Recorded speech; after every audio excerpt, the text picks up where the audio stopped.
नमस्कार दोस्तों, राधे राधे, जय Shri Krishna. Exam warrior mathematics channel में मैं दीपक आपका हार्दिक स्वागत करता हूं। दोस्तों, आज हम लोग परसेंटेज का पार्ट नंबर 6 पढ़ेंगे। तो दोस्तों, आज के पार्ट में जो भी क्वेश्चंस हैं वो मिक्स क्वेश्चन हैं। तो दोस्तों, बिना समय गवाए हम लोग अपने वीडियो को आगे बढ़ाते हैं। तो मित्रों, हमारा पहला क्वेश्चन है, एक आदमी अपनी आय का एक निश्चित भाग बचाता है ताकि 16 महीने बाद वह एक कार खरीद सके। यदि वह इसी कार को 14 महीने में खरीदना चाहता हो तो उसे अपनी बचत में कितने प्रतिशत की वृद्धि करनी होगी। तो दोस्तों, क्वेश्चन की भाषा ये है कि एक व्यक्ति एक कार खरीदना चाहता है जिसके कारण वो अपनी इनकम का एक निश्चित भाग बचाता है। वो सोचता है कि यार अपनी इनकम का एक इतना भाग बचाएं कि 16 महीने में एक कार खरीद लें। फिर उसने सोचा यदि हम कार 14 महीने में खरीद लें तो जो इनकम का एक निश्चित भाग बचा रहे थे अब उसमें कितने प्रतिशत की वृद्धि कर दें कि हम वही कार 14 महीने में खरीद लें। दोस्तों, समझते हैं, एक कोई कार है तो हम लोग सॉल्व करते हैं question number first. Question number first solve करते हैं। यार, एक कोई कार है जिसको पहले वह 16 माह में खरीदना चाहता था। बाद में वह सोचता है यह कार हम 14 माह में खरीद लें। तो दोस्तों, एक कोई कार थी जिसका प्राइस मुझे मालूम नहीं है, लेकिन ये मालूम है कि जो भी वो अपनी इनकम करता था, इनकम का कुछ भाग बचाता था और 16 माह में उस कार को खरीदने की उसने प्लानिंग की। फिर उसने क्या सोचा, अगर थोड़ी सी बचत और बढ़ा दी जाए तो यही कार अब हम 14 माह में खरीद सकते हैं। दोस्तों, आपसे पूछा गया है कि वह अपनी बचत को कितने प्रतिशत बढ़ा दे कि कार को 14 महीने में ही खरीद ले। दोस्तों, ऐसा करो, कार की कीमत कुछ ऐसी मानते हैं जो 16 और 14 दोनों संख्याओं से विभाजित हो। तो दोस्तों, 16 और 14 का एलसीएम ले लेते हैं 112। मान लेते हैं कि कार की कीमत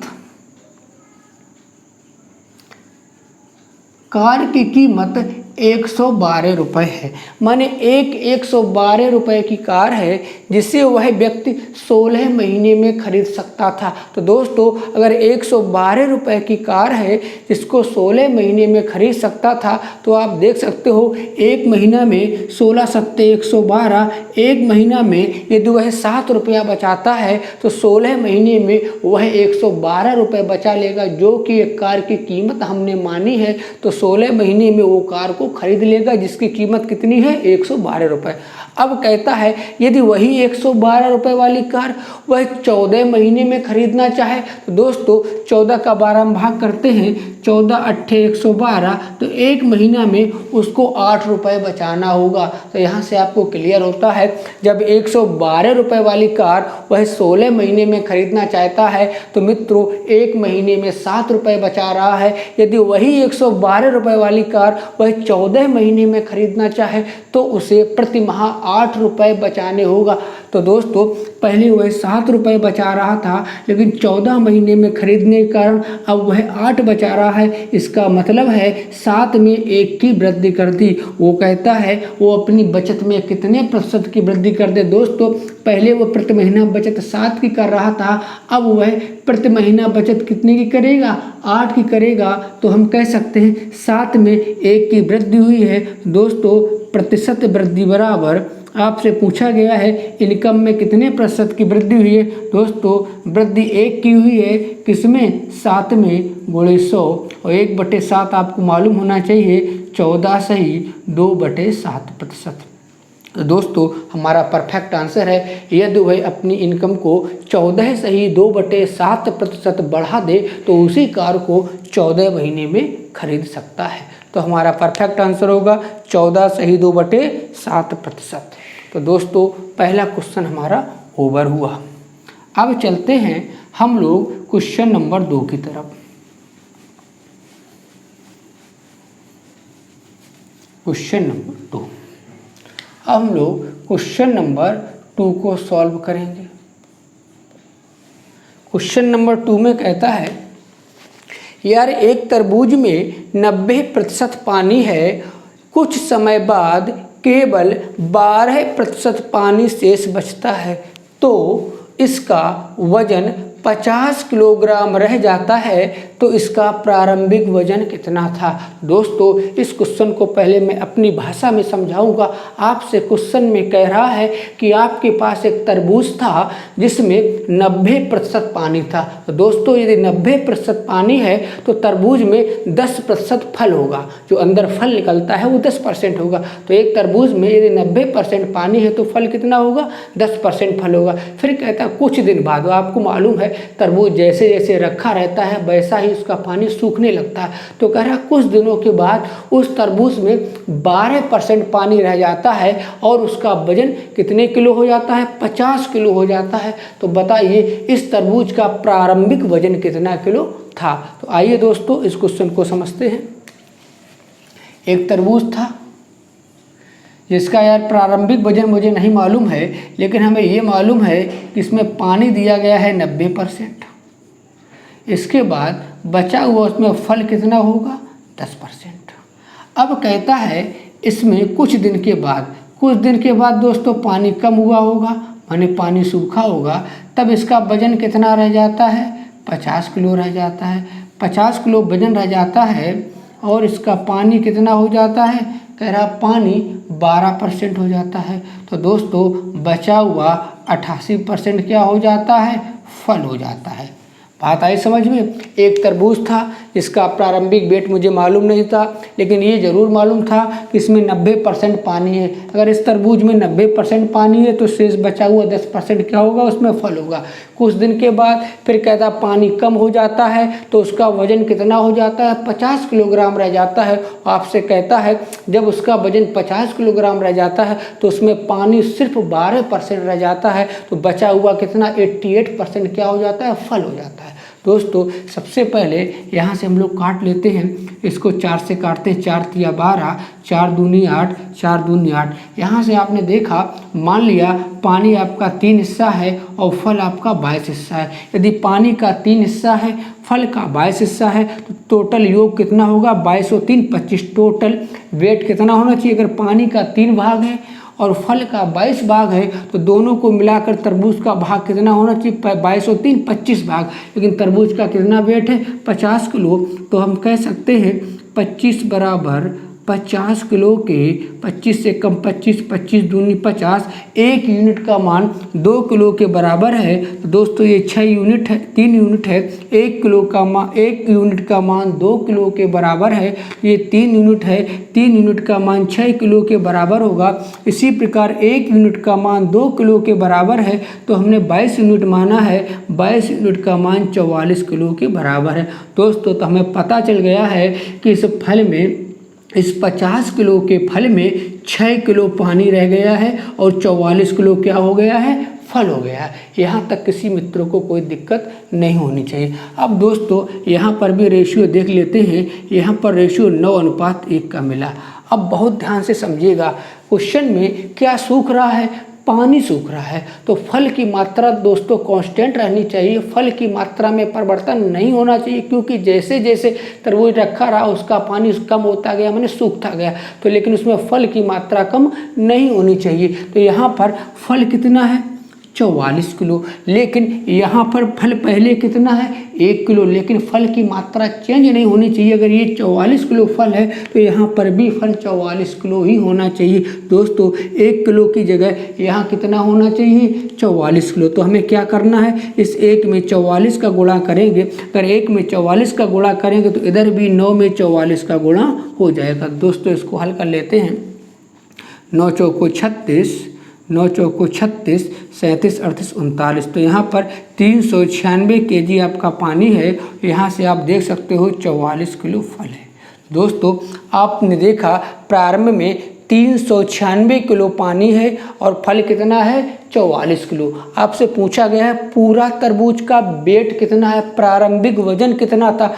अगर इस तरबूज में 396 किलो पानी है और 44 किलो फल है दोस्तों, आप कह सकते हो इस पूरे तरबूज का वजन होगा 6 4 10 हुआ, 6 4 10 हुआ, 9 4 13 और 1 14 हुआ, 3 और 1 4 हुआ। तो दोस्तों कह सकते हैं इस पूरे तरबूज का वजन कितना था 440 किलो। तो प्रारंभिक वजन आपसे पूछा गया था, इस तरबूज का प्रारंभिक वजन कितना है 440 किलो। दोस्तों बहुत ही अच्छा क्वेश्चन है, एक बार इसको हम फिर रिवाइज कर रहे हैं। आपके पास एक तरबूज था जिसका प्रारंभिक वजन आपको मालूम नहीं था, लेकिन ये मालूम है इस तरबूज में 90% पानी है, शेष बचा हुआ 10% फल है। तो दोस्तों यहाँ पर अनुपात देखा गया 9:1 का अनुपात मिला। फिर आपसे कहता है कुछ दिन बाद तरबूज का पानी सूख गया तो तरबूज का वजन कितना बचा 50 किलो। इस 50 किलो वजन में आपसे कहता है 12% पानी रह गया, शेष बचा हुआ फल है। तो 12% पानी है तो शेष कितना बचा 88% फल हुआ। दोस्तों यहाँ से हम लोगों ने रेशियो देखा, 4 से काट दिया, 4 तिया 12, 4 दूनी 8, 4 दूनी 8, तो 3:22 का अनुपात आया। तो हम कह सकते हैं कि इस 50 किलो के फल में 3 भाग पानी का है और 22 भाग फल का है। तो टोटल कितना हुआ 22 और 3 25 भाग हुआ, लेकिन टोटल है कितना 50 किलो। तो 25 बराबर 50 किलो के 1 बराबर 2 किलो को, तो 1 यूनिट का मान 2 किलो के बराबर है। तो हमने पानी इसमें 3 भाग माना है, 3 यूनिट माना है, तो 3 यूनिट का मान 3 दूनी 6 किलो के बराबर होगा। यहाँ पर फल हमने 22 यूनिट माना है, अगर 1 यूनिट 2 किलो के बराबर है तो 22 यूनिट का मान कितना हुआ 44 किलो के बराबर।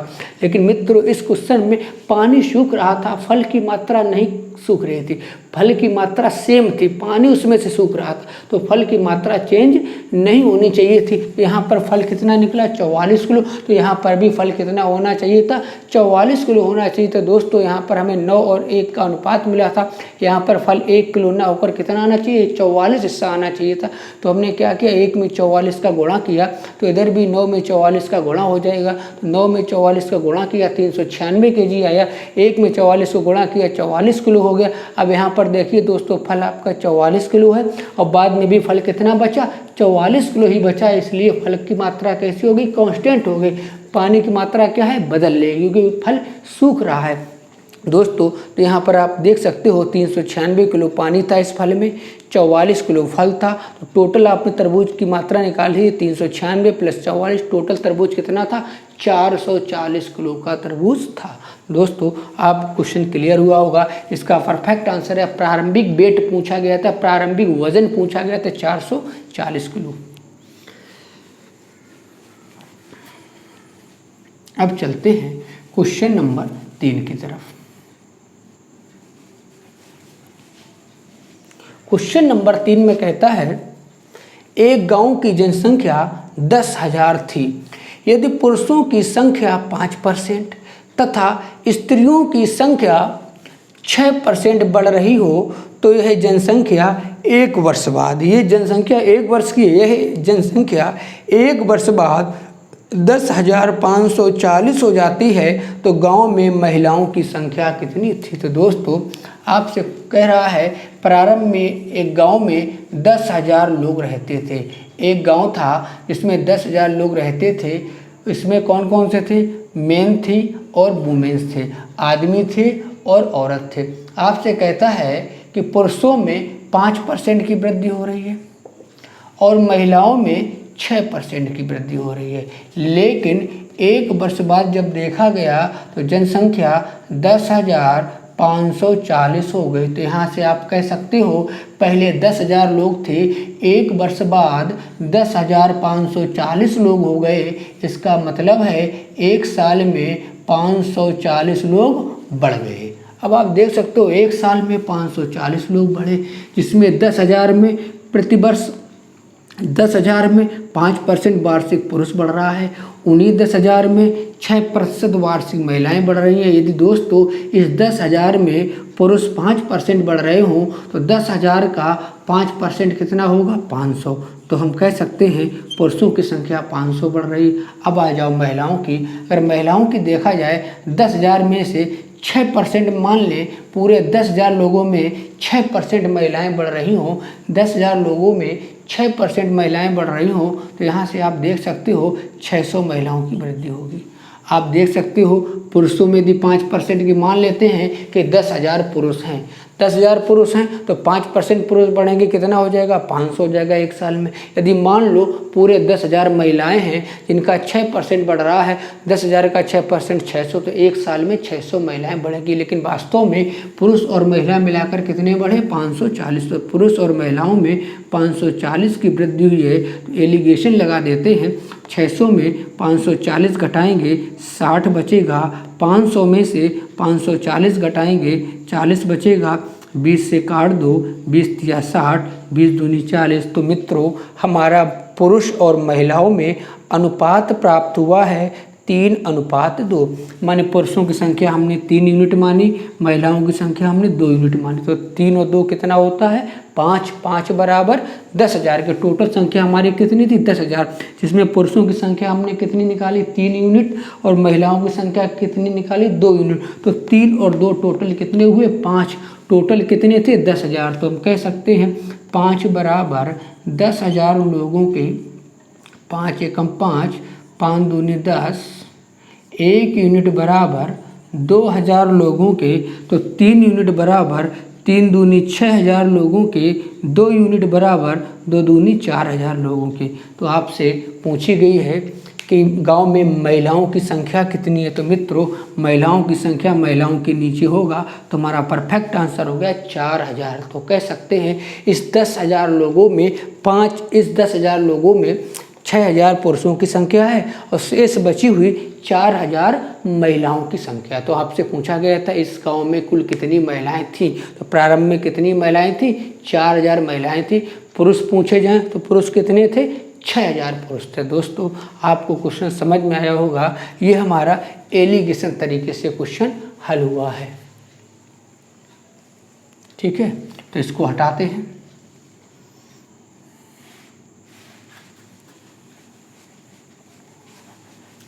इसका एक तरीका और होता है, उसको भी जरा हम समझा देते हैं। वो भी तरीका बड़ा ही आसान है। टोटल मित्रों कितने लोग थे? 10,000 लोग थे, जिसमें मेंस बढ़ रहे थे, वुमेन्स बढ़ रहे थे। मेंस में कह रहा 5% की वृद्धि हो रही थी, वुमेन्स में कितने की वृद्धि हो रही थी? 6% की। दोस्तों इस 6% को हम लिख सकते हैं 5% प्लस 1%। इस 6% को हम लोग क्या लिख सकते हैं? 5% प्लस 1%, क्योंकि पुरुषों में कितने की वृद्धि हो रही? 5%। तो महिलाओं में भी पहले हमने 5% की वृद्धि मानी है, तो हम कह सकते हैं महिलाओं में टोटल 6% बढ़ रही है। अगर पुरुषों के बराबर संख्या बढ़ रही होती तो महिलाओं में कितनी बढ़ रही होती? 5% बढ़ रही होती, लेकिन महिलाओं में 1% ज़्यादा बढ़ रही। तो हम कह सकते हैं पुरुषों की संख्या से महिलाओं की संख्या 1% ज़्यादा बढ़ रही है। दोस्तों अगर पूरी जनसंख्या 5% बढ़ रही होती, अगर पूरी जनसंख्या एक साल में 5% बढ़ रही होती दोस्तों, 10,000 का 5% कितना होता है? 500। तो संख्या हमारी कितनी बढ़ जाती? 500 बढ़ जाती। लेकिन क्वेश्चन में आप देख सकते हो 10,540 हो जाती है। एक साल में जनसंख्या बढ़ रही है 540। अगर दोनों में 5% बढ़ती, पुरुष और महिलाओं में, बहुत ध्यान से समझिएगा, यदि पुरुष और महिलाओं में दोनों 5% ही बढ़ती तो 10,000 का 5% कितना हुआ? 500 हुआ। तो सिर्फ जनसंख्या 500 ही बढ़ती। लेकिन हुआ क्या? 1% महिलाएं ज़्यादा बढ़ रही हैं। 1% महिलाएं ज़्यादा बढ़ने के कारण जनसंख्या कितनी बढ़ गई? 540। लेकिन बढ़नी कितनी चाहिए थी? 5% के अनुसार देखा जाए तो 500 बढ़नी चाहिए थी, लेकिन महिलाओं की संख्या 6% है। इसका मतलब है महिलाओं की संख्या पुरुषों की संख्या से 1% ज़्यादा है।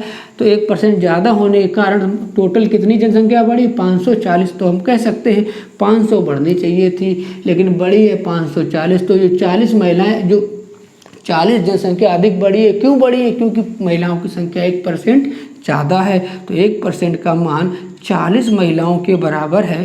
तो दोस्तों 100% का मान होगा 4000 महिलाओं के बराबर। दोस्तों 1% का मान आपने देखा 40 महिलाओं के बराबर है, तो 2 बिंदी इधर बढ़ा दो, 100% का मान 2 बिंदी इधर बढ़ा दो, 40 में 2 बिंदी बढ़ेंगी 4000 हो जाएगा। तो हम कह सकते हैं 100% का मान 4000 महिलाओं के बराबर है।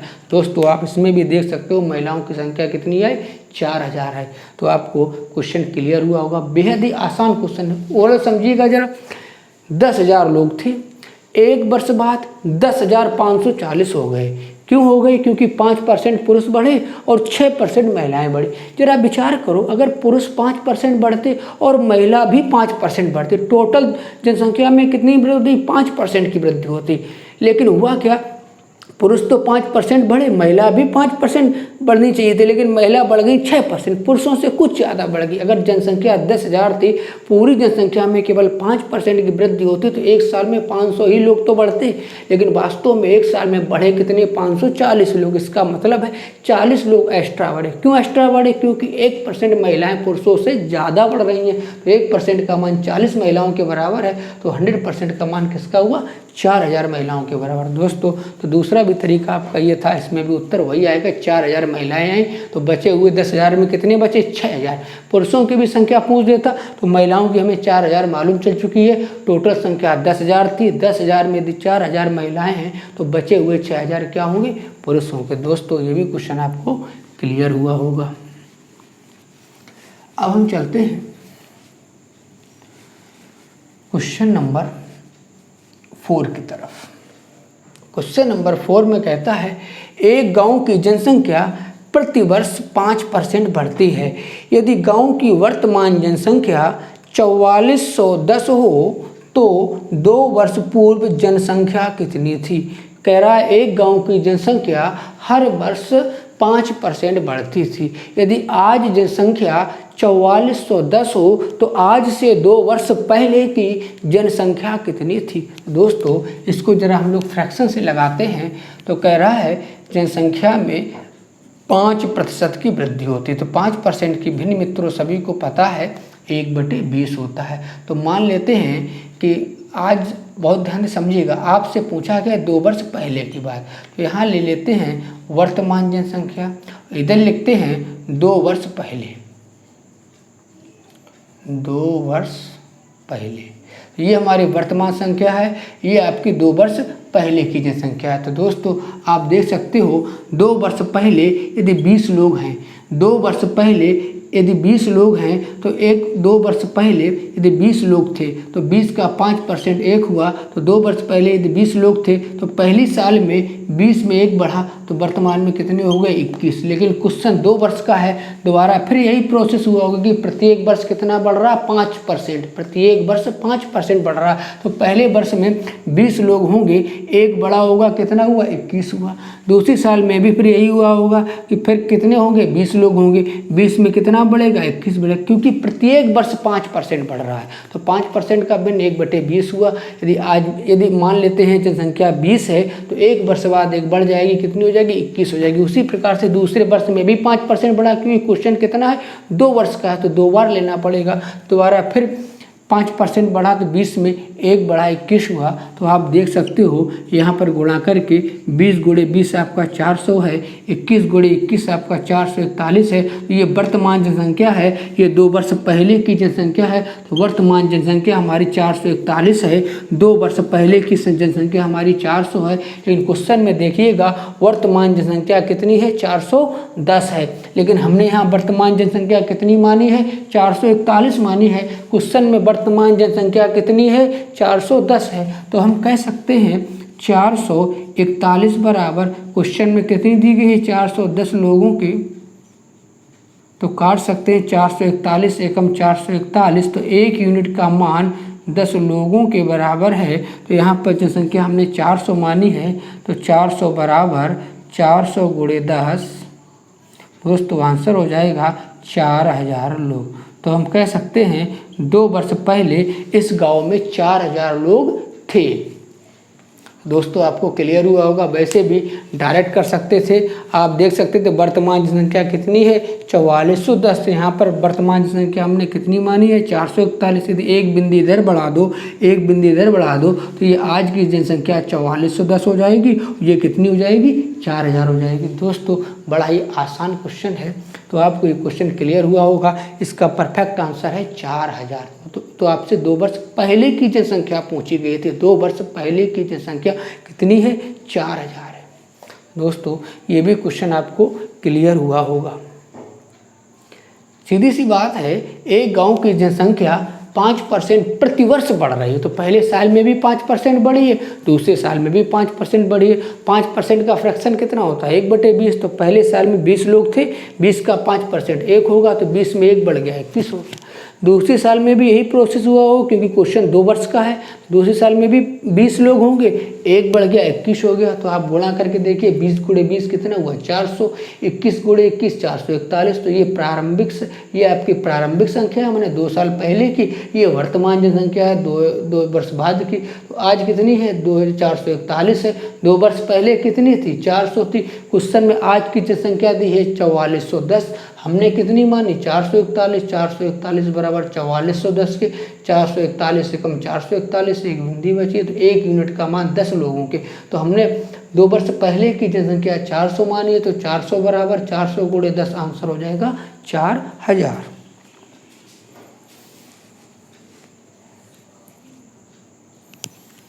चलो अच्छा, अब हम लोग चलते हैं क्वेश्चन नंबर 5 की तरफ। आराम से समझिएगा। क्वेश्चन नंबर 5 में कहता है 40 लीटर दूध और पानी के मिश्रण में 10% पानी है, इसमें कितना पानी और मिलाया जाए ताकि पानी 20% हो जाए। तो दोस्तों एक 40 लीटर का मिश्रण है, इसमें कहता है 10% आपका क्या है पानी है। इसका मतलब शेष क्या होगा दूध होगा। फिर कहता है इसमें कितना पानी और डाला जाए कि यह पानी इस मिश्रण में 20% हो जाए। तो दोस्तों समझते इस क्वेश्चन को। थोड़ा सा पहले हम आपको बेसिक समझाएंगे, फिर इसका एक शॉर्टकट तरीका भी देंगे। दोस्तों एक मिश्रण था 40 लीटर का, जिसमें आप देख सकते हो मिल्क है और वाटर है। आप देख सकते हो पानी कितना था, कह रहा है पानी इसमें था 10%। अगर पानी 10% है तो दूध कितना हो जाएगा 90% हो जाएगा। अब कहता है कितना पानी और डाल दें, कितना पानी और डाल दें कि इस पूरे मिश्रण में कितना पानी हो जाए 20% पानी हो जाए, 20% पानी हो जाए। अगर 20% पानी होगा तो दूध कितना होगा 80%। अब आप देखिएगा यहाँ पर देखा जाए अगर 40 में 90% दूध है तो 40 का 90% 9 चौको 36 लीटर दूध है, और आपका 10% पानी है। 40 का 10% कितना होगा 4 लीटर। तो हम कह सकते हैं जो ये मिश्रण 40 लीटर का है, जो ये मिश्रण 40 लीटर का है, इसमें 36 लीटर आपका दूध है और 4 लीटर क्या है पानी है। यहाँ से आप रेशियो देख सकते हो, काट सकते हो, 20 चौको 80, 20 से कम 20। यहाँ पर देख सकते हो दूध और पानी में 4:1 का अनुपात है। अब मित्रों क्वेश्चन को जरा ध्यान से पढ़िएगा। हम इसमें क्या मिला रहे हैं पानी।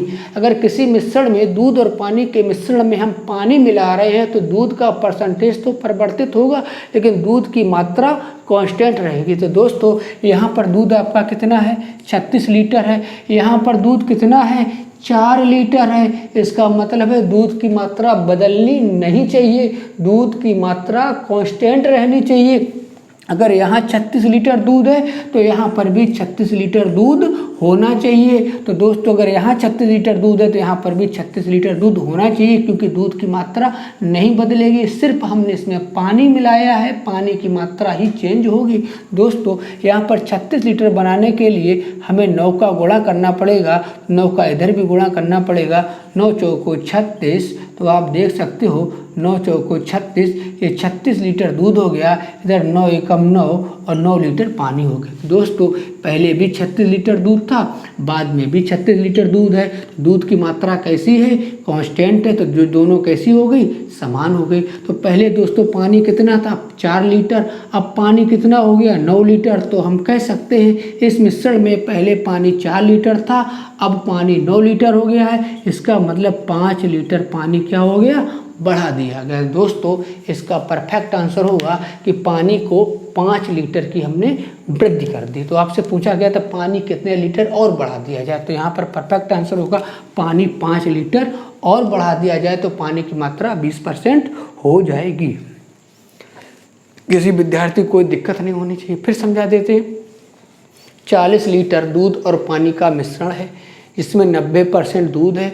40 लीटर का 90% 36 लीटर हुआ। 36 लीटर दूध हुआ, शेष बचा हुआ 4 लीटर क्या हो गया? पानी हो गया।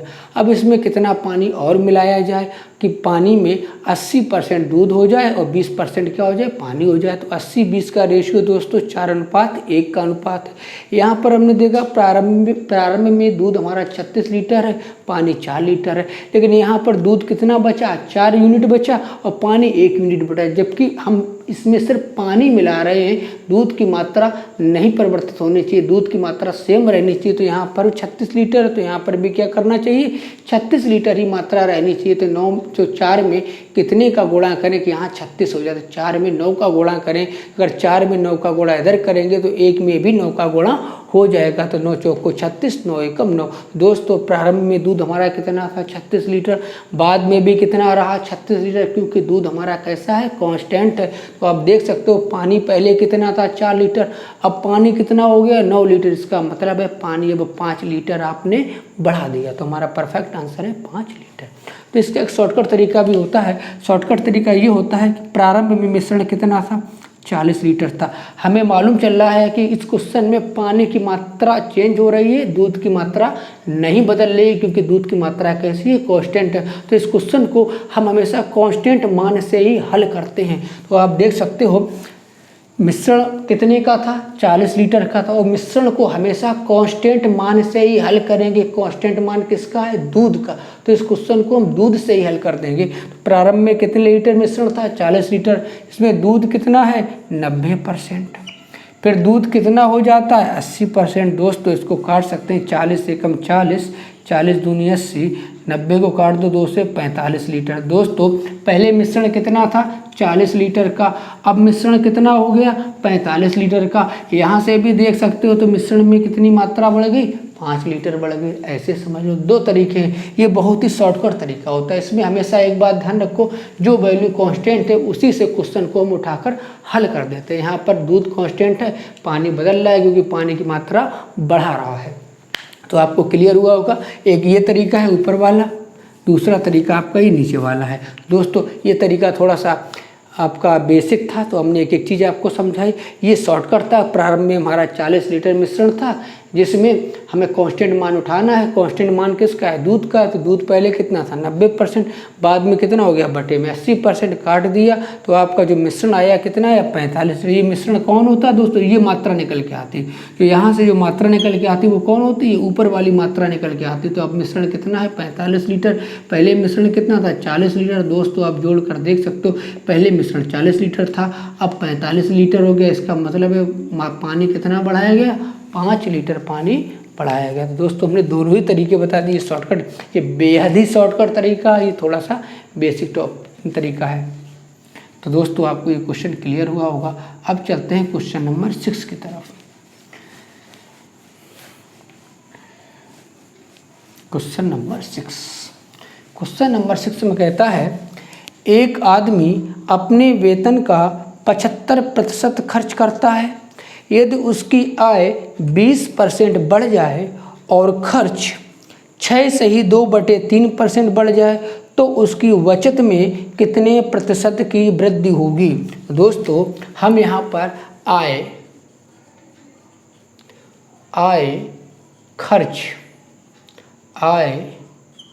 खर्च और बचत, इन तीनों में अनुपात ले लेते हैं। मान लेते हैं एक व्यक्ति की इनकम 100 रुपये है आपसे कहता है एक आदमी अपने वेतन का 75% खर्च कर लेता है। तो दोस्तों अगर उस व्यक्ति की इनकम 100 रुपये है तो उसमें खर्च कितना कर लेता है? 75%, माने 75 रुपये खर्च कर लेता है। दोस्तों एक व्यक्ति की आय अगर 100 रुपये है जिसमें वो 75% खर्च कर लेता है, माने 75 रुपये खर्च कर लेता है, तो बचत कितने की हुई उसकी? 25 रुपये की बचत हुई। तो दोस्तों आगे फिर कहता है यदि उसकी आय 20% बढ़ जाए, तो दोस्तों जो इनकम उसकी 100 रुपये थी अब वो 20% बढ़ गई। अगर 100 रुपये थी अब 20% बढ़ गई, अब उसकी इनकम कितनी हो गई?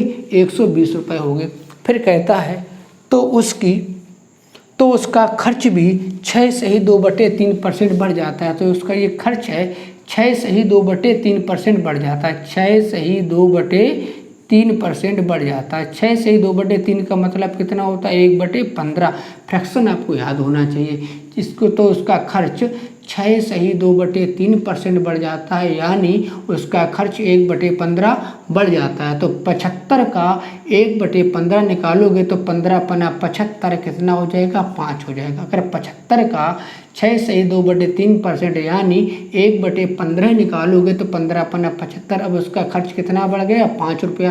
पहले कितना खर्च करता था? 75। अब उसका खर्चा 5 रुपया बढ़ गया, तो 75 की जगह अब कितना खर्च करेगा? 80 रुपये खर्च करेगा। दोस्तों तो पहले उसकी इनकम कितनी, अब उसकी इनकम कितनी है? 120 रुपये। इसमें खर्च कितना कर रहा है? 80 रुपये। तो कितना बचा रहा होगा? अगर 120 रुपये में यदि वह 80 रुपये खर्च कर रहा है तो अब उसकी बचत कितनी हो गई? 40 रुपये। तो दोस्तों पहले बचत कितनी थी? 25 रुपये। अब बचत कितनी हो गई? 40 रुपये।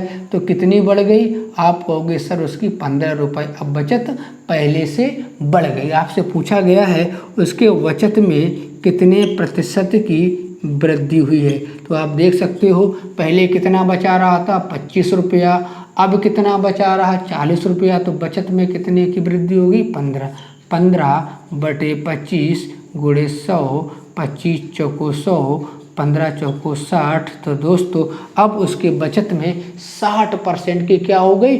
वृद्धि होगी। वही आपसे पूछा गया था कि उसकी बचत में कितने प्रतिशत की वृद्धि। तो दोस्तों हमारा परफेक्ट आंसर है उसके बचत में 60% की वृद्धि हुई। तो दोस्तों ये भी क्वेश्चन आपका क्लियर हुआ होगा। दोस्तों आज के क्वेश्चन थोड़े से मिक्स क्वेश्चन थे। लगभग हर टाइप का मैंने क्वेश्चन कराने का प्रयास किया है। इसके पहले 4-5 वीडियो, इसके पहले शायद 5 वीडियो आपके पढ़ चुके हैं। उन 5 वीडियो का एक बार ज़रूर आप पढ़िएगा। उन 5 वीडियो में आपके अच्छे से अच्छे क्वेश्चन दिए गए हैं।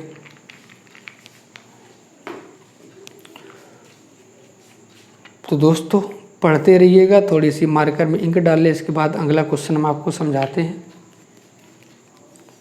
और ये आप ध्यान रखिएगा 2021 में ज़बरदस्त तरीके से आपकी वैकेंसी आ रही हैं। वहाँ आपको टाइम ज़्यादा नहीं मिलेगा। इधर वैकेंसी ओपन होगी और तुरंत महीना 2 या 3 महीने में आपके पेपर हो जाएंगे। इसलिए दोस्तों अभी से ही तैयारी करना शुरू कर दो। तो ये क्वेश्चन क्लियर हुआ होगा। तो आज का लास्ट क्वेश्चन है, जरा हम उसको पढ़ने जा रहे हैं, ध्यान से समझिएगा। एक विद्यालय में 90% छात्र अंग्रेजी में और 85% छात्र 90% छात्र अंग्रेजी में और 85% छात्र हिंदी में। 85% छात्र हिंदी में। एक विद्यालय में 90% छात्र अंग्रेजी में और 85% छात्र हिंदी में पास हुए तथा 375 छात्र दोनों विषयों में पास हुए हों, तब जबकि एक भी विद्यार्थी फेल न हुआ हो तो इस परीक्षा में कुल कितना विद्यार्थी बैठा था। दोस्तों बड़ा अच्छा क्वेश्चन कह रहा है। एक परीक्षा में 90% विद्यार्थी अंग्रेजी में पास हुआ, 85% विद्यार्थी हिंदी में पास हुआ, जबकि कोई भी विद्यार्थी फेल ना हुआ हो और 375 विद्यार्थी दोनों विषयों में पास हुए हों, तो बताइए इस परीक्षा में कुल कितना विद्यार्थी बैठा था। तो आइए समझते हैं। सबसे पहले मित्रों बात करते हैं इंग्लिश में। इंग्लिश में कहता है 90% विद्यार्थी पास है।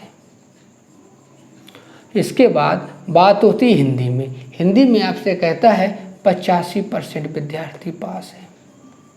दोस्तों हम लोग जोड़ देते हैं, 5 की 5 5, 9 और 8 17। तो दोस्तों कुल कितना विद्यार्थी पास है?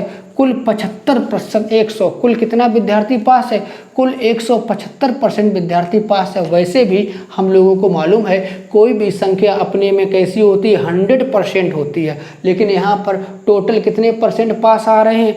इसमें टोटल कितने आ रहे हैं? 175% आ रहे हैं। इसका मतलब है कि इसमें वो भी स्टूडेंट जुड़े हैं जो दोनों विषयों में पास हैं। वो इंग्लिश में भी जुड़े हुए हैं और हिंदी में भी जुड़े हुए हैं। दोस्तों आप देख सकते हो, जबकि इस परीक्षा में सभी विद्यार्थी पास हैं। इसका मतलब है कोई भी विद्यार्थी फेल नहीं है। ऐसा हो सकता है कुछ इंग्लिश में पास हो, या कुछ हिंदी में पास हो, या कुछ दोनों में पास हो, लेकिन जितने भी विद्यार्थी हैं सभी विद्यार्थी पास है। तो मित्रों हम कह सकते हैं इस परीक्षा में 100% विद्यार्थी पास है। जबकि यहाँ पर देखने पर आपको मालूम चल रहा होगा कि 90 और 85 जोड़ा है, टोटल 175% विद्यार्थी पास निकल रहा है। जबकि विद्यार्थी कितना पास होना चाहिए? 100% पास होना चाहिए। तो यहाँ पर जो भी 100 के ऊपर, यहाँ पर 100% के ऊपर जो भी 75% आ रहा है, ये वही विद्यार्थी है जो दोनों विषयों में पास है, क्योंकि वो इंग्लिश में भी इंक्लूड रहता है और हिंदी में भी इंक्लूड रहता है। तो 75% विद्यार्थी ऐसा है, जितना भी 100% के ऊपर है वो विद्यार्थी वो होता है जो दोनों विषयों में पास होता है। तो हम कह सकते हैं इसमें 75% विद्यार्थी दोनों विषयों में पास है। जबकि क्वेश्चन में दिया गया है 375 विद्यार्थी दोनों विषयों में पास है। तो हम कह सकते हैं 75% बराबर 375 विद्यार्थी के काट सकते हैं। 75 एकम 75, ये 5 बार कटेगा, 75 पंचे 375 होता है। तो 1% बराबर 5 विद्यार्थी के। तो दोस्तों किसी भी क्लास में पूरे 100% संख्या होती है, तो 1 में 2 जीरो बढ़ा दो, 100% बराबर 5 में 2 जीरो बढ़ा दो, 500 विद्यार्थी। तो हम कह सकते हैं 100% का मान कितना हो गया? 500 विद्यार्थियों के बराबर। 1% का मान 5 विद्यार्थी के बराबर आया, तो 100% विद्यार्थी का मान किसके बराबर आया? 500 विद्यार्थी के। तो हमारा परफेक्ट आंसर होगा 500 विद्यार्थी। इस परीक्षा में कुल कितना विद्यार्थी बैठा था? 500 विद्यार्थी बैठा था। तो हमारा परफेक्ट आंसर है 500 विद्यार्थी। दोस्तों आपको क्वेश्चन क्लियर होगा, क्योंकि मैं आपको बता रहा हूँ इस क्वेश्चन में कह रहा है कि कोई भी विद्यार्थी फेल नहीं हुआ। इसका मतलब जितने भी 100% विद्यार्थी बैठे थे सारे 100% विद्यार्थी पास हुए हैं, कोई भी विद्यार्थी फेल नहीं हुआ। जबकि हमने जोड़ा टोटल कितने निकल रहे हैं? 175 विद्यार्थी पास निकल रहे हैं। जबकि होने कितने चाहिए थे? 100% विद्यार्थी पास होने चाहिए। तो कितने एक्स्ट्रा है? 75% एक्स्ट्रा है। 75% कौन एक्स्ट्रा है? वही विद्यार्थी एक्स्ट्रा है जो दोनों विषयों में पास थे। दोनों विषयों में कितने पास थे? 375। 75% बराबर 375, 1% बराबर 5 के, तो 100% बराबर 500 के। दोस्तों कुल विद्यार्थी कितना बैठा था? 500 विद्यार्थी इस परीक्षा में बैठा था। दोस्तों आई होप आपको वीडियो यदि अच्छा लगा हो, ये क्वेश्चन अच्छे लगे हों, तो इनको लाइक शेयर और सब्सक्राइब करते रहिएगा। थैंक यू, धन्यवाद।